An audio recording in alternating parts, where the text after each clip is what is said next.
salaatu lazi fi kulli shahrin wa fi safar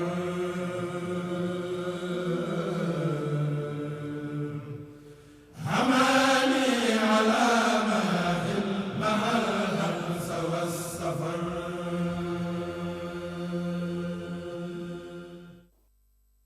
Merci beaucoup. Assalamu alaikum wa rahmatullahi ta'ala wa barakatuhu. Merci Serigne Youssou pour ce très beau discours qui retrace en fait beaucoup de valeurs de Cheikh Ahmadou Bamba et du mouridisme, mais cela ne nous étonne pas de vous et j'y reviendrai à la fin de mon propos. Je voudrais tout d'abord, au nom de Serigne Bassirou Abdou Khadre, président du comité d'organisation du Grand Magal de Touba,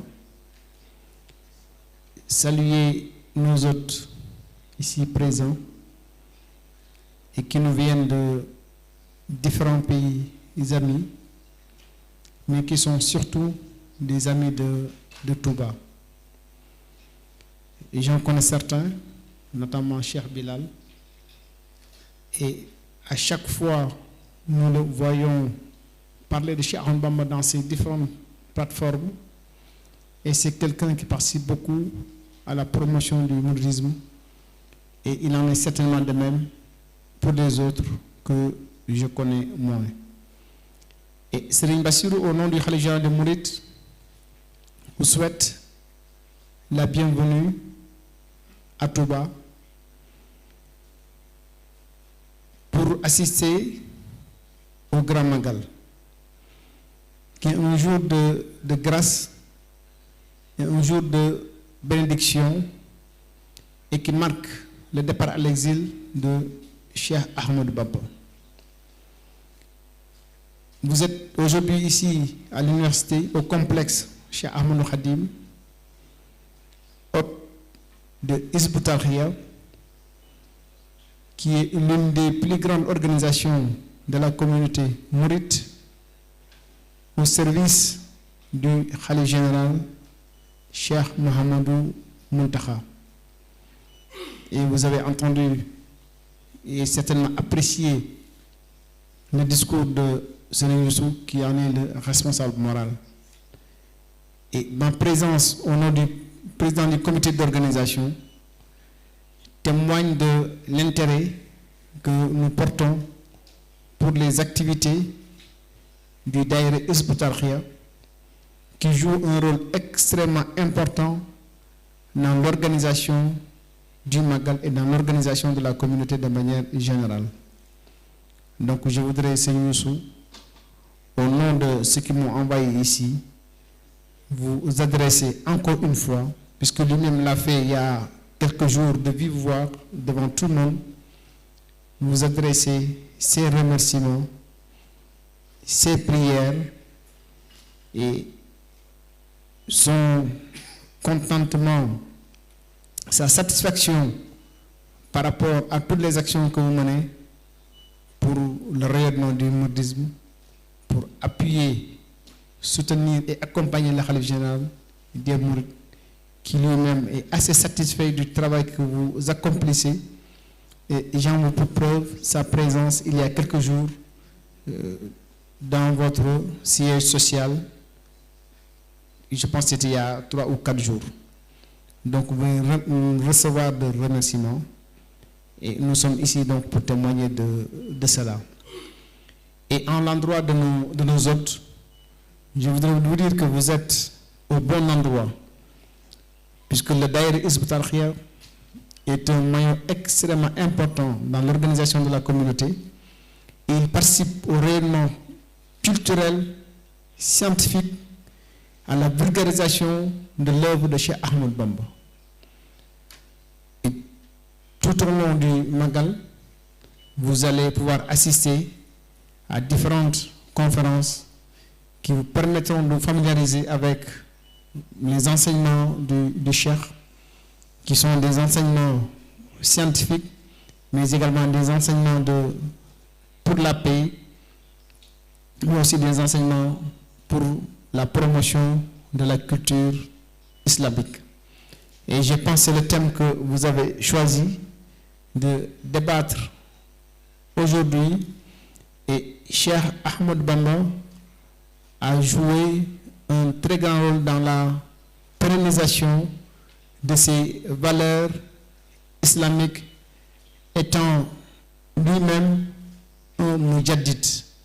donc une grande personnalité, un homme de science dont la mission était de perpétuer, mais de vivifier l'œuvre du prophète Mohammed sallallahu alayhi wa sallam. Il a été un grand homme, parce que malgré toutes les péripéties qu'il a eues avec le colonisateur et que Serigne Youssou vient de nous raconter, dès sa descente du paquebot, il a pardonné. Il a pardonné à tous ses ennemis. Il a pardonné à tous ceux qui lui ont fait du mal. Et lui-même l'a dit, j'ai pardonné à mes ennemis pour la face de Dieu qui les a détournés définitivement vers un autre que moi. Et donc c'est l'œuvre de cet homme que tout le Sénégal et maintenant toute l'Afrique et tout le monde islamique s'apprête à revisiter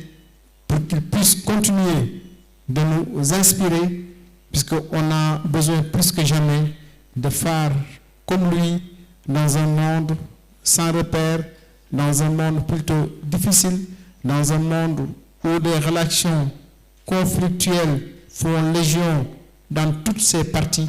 Et donc on a besoin d'hommes comme Cheikh Ahmed Bamba pour rester sur le droit chemin, pour pérenniser l'œuvre du prophète Mohammed sallallahu alayhi wa sallam, pour vulgariser donc ses enseignements. Et le Magal de Touba est un lieu bien indiqué pour tout cela. Et donc nous vous souhaitons la bienvenue au nom du Khalife général des Mourides. Nous vous souhaitons la bienvenue au nom de son porte-parole et président du comité d'organisation. Et je peux vous assurer que durant ces 3-4 jours, nous allons vivre d'intenses moments de communion qui nous permettront de visiter l'œuvre de ce grand homme de Dieu. Wassalamu alaikum wa rahmatullahi wa barakatuh. waaw maa ngi jégalu ci ñàkk gi ba ñàkk wax kàllaama wolof ndax média yi dafay nekk kon li ñuy wax itam day mel ni génn salle bi donte li ñuy wax fii yëpp xañ na am na ay système de traduction ba ñi nga xam ne dégguñu français aussi ñu ngi ko doon déglu ci wolof kaddu yi dafay kaddu yu gàtt ndax bu ñu alxuraan ne wa maa farratnaa fil kitaabi min shay'in mooy ne suñu téere bi bàyyiwul dara téere bi nag su fekkee bàyyiwul dara nañu xam ne lépp luy jëm ci wàllu xam-xam science lépp loo xam ne jëm na ci wàllu jàmm mi ngi ci biir te loolu sunu jàmbaar ja ni mu doon li Yonent bi sallallahu alayhi wa sallam da koy seq ay jéego yoo xam ne jéego yu am solo la ci jàngale ndax ku ne xam na ne ab jàngalekat la woon ci jàmm ndax ku ne gis na fi nga xam ne jaar na fa ak tubaab bi jaar na fa ak ñi nga xam ne dañ ko noonoo woon parce que moom noonoowut kenn waaye bi mu ñibbisee la mu njëkk a def mooy jéggal leen loolu ba tax ñii di daara Hizbut Tarqiyyah ci njiital Serigne Youssou bu ñu jëlee thème bu mel noonu ne dañ koy waxtaanee dafay doon mbir moo xam ne mbir mu am solo la waaye du betti kenn te loolu moo sabab sama teewaay ci turu samay kilifa kii di xalif général des Mourides Serigne Bassirou mi président comité d'organisation bi yabal ma fi ma teewal fi comité boobule kon sëñ Youssou ñi ngi lay sant ñi ngi lay gërëm di rafetlu waxtaan wi nga xam ne def nga ko fii léegi te waxtaan woo xam ne bu matale la jàngal gan ñi fi dikk xamal leen kan mooy sëriñ bi ban taxawaay la amoon yan jaar-jaar la amoon yan mettit lañ ko tegoon waaye loolu lépp mu dékk ko ndax xam ne mooy ndonay yonent bi sallallahu alayhi wa sallam kon ñu ngi lay sant di la gërëm mu nekk loo xam ne bettuñu ci yow ndax daayira bii di Hizbut Tarqiyyah dafa bokk ci kuréel yi gën a mag ci yoon wi di ne ci wetu sëñ bi di déglu ay ndigalam di ko jàppale ci liggéey bi sëriñ bi am ci ñoom kóolute ndax loolu moo sabab barki démb dem na ba ca daayira ba loolu moo sabab barki démb sëñ Bass ñoo ànd ñëw fii kaddu yi ma yëkkati mu waxal ko boppam sant leen gërëm leen xamal leen ci kiimaani sëriñ bi ngeen bokk kon loolu rekk mooy li nga xam ne mooy lañu baamu ndax sëñ moo ko waxaloon boppam kon mbooleem ñi nga àndal ñi ngi leen di nuyu di ndokkeel mbooleem daayira bi di rafetlu taxawaay bi ci biir màggal gi ndax ku ne gis na la ngeen def ca mbaarum sëriñ Falilu ma nga xam ne ba mu tàmbalee ba tey yéen a ngi fay def ay waxtaan yu mel nii ba mu tàmbalee ba tey lépp loo xam ne njàngum alxuraan ne itam bis bu set ña ngi ko fay def ci foog naa loo xam ne dana mat ñeent fukki kuréel ak benn su ma jumul ci lim bi muy loo xam ne lu am solo ci màggal gi la bokk tey ji ngeen ñëw fii woo gan yi jóge bitim réew di leen xamal kan mooy sëñ bi di leen ko wan ci anam koo xam ne ñoom danañu ko mën a dégg kon loolu dafa bokk ci liggéey bi te dafay lu rëy ndax sëriñ bi ñun dong dañ ko moomut ndax képp kuñ ko wan ci aw melokaan wi nga xamante ne bii moom la mel danga ko sopp danga ko bëgg te fii ñii fi daje ma xam ci ñenn ñi ay kilifa lañu yoo xam ne ay mbooloo ñoo nekk seen ginnaaw wala ay borom xam-xam yoo xam ne ay mbooloo ñoo leen déglu kon bu ngi leen wanee sëñ bi bu ñu delloo danañ ko mën a gën a yaatal gën koo tasaare kon day mel loolu ci liggéey bi la te dara ëpp ko solo kon ñi ngi lay sant ñi ngi lay gërëm ci taxawaay bi ci jëf yi ci xalaat yu kawe yi di leen ñaanal yàlla li ngeen def lépp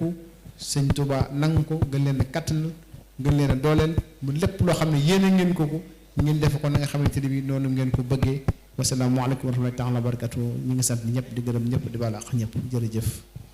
salaatu lazi fi kulli shahrin wa fi safar